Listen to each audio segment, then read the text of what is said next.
My name is Ashley Stebbins, and I live here in Nashua and attend Nashua High South.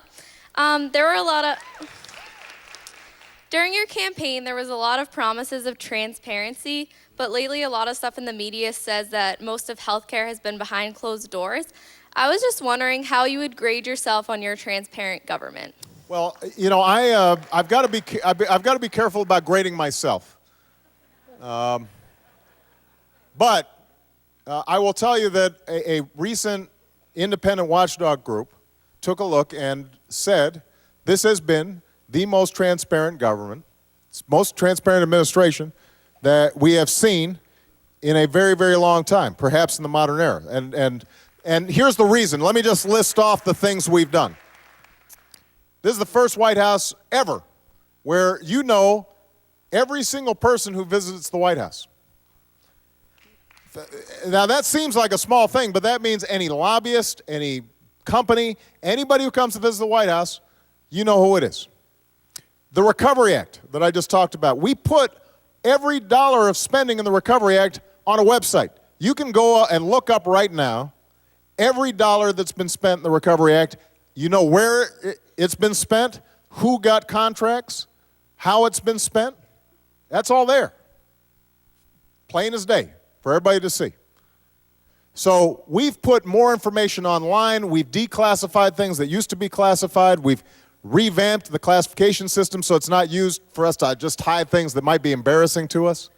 We posted salaries for everybody in the White House, all on a website, which, as you might imagine, when it comes out, everybody's looking in the White House.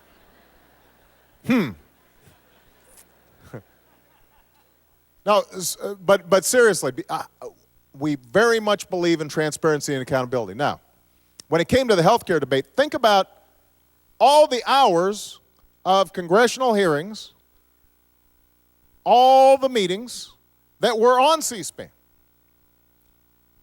I mean, they were constant. It took a year, remember? I did town hall meetings all across the country in August, talking just about health care.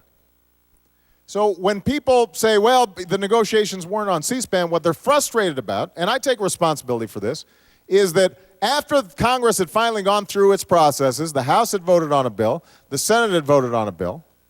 It is true that I then met with the leaders and chairman of the House and the Senate to see what differences needed to be resolved in order to get a final package done. And that wasn't on C-SPAN.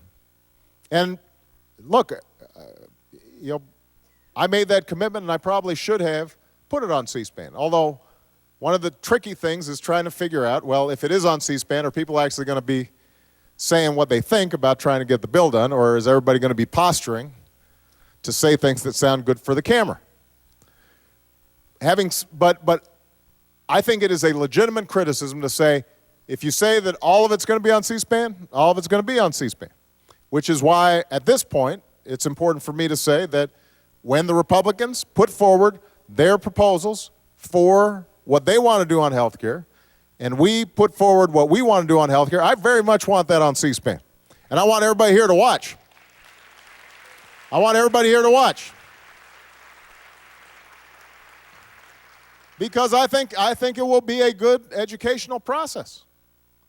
You know, for people to weigh the arguments about the relative merits of the bill instead of listening to millions of dollars worth of insurance industry ads that have been put out there, or whatever pundit on the left or the right is saying about these different issues. So we're going to keep on doing it. Have we gotten it perfect? No. Have we done better than any administration in recent memory? Absolutely. And we'll keep on trying to improve on that. All right? Good.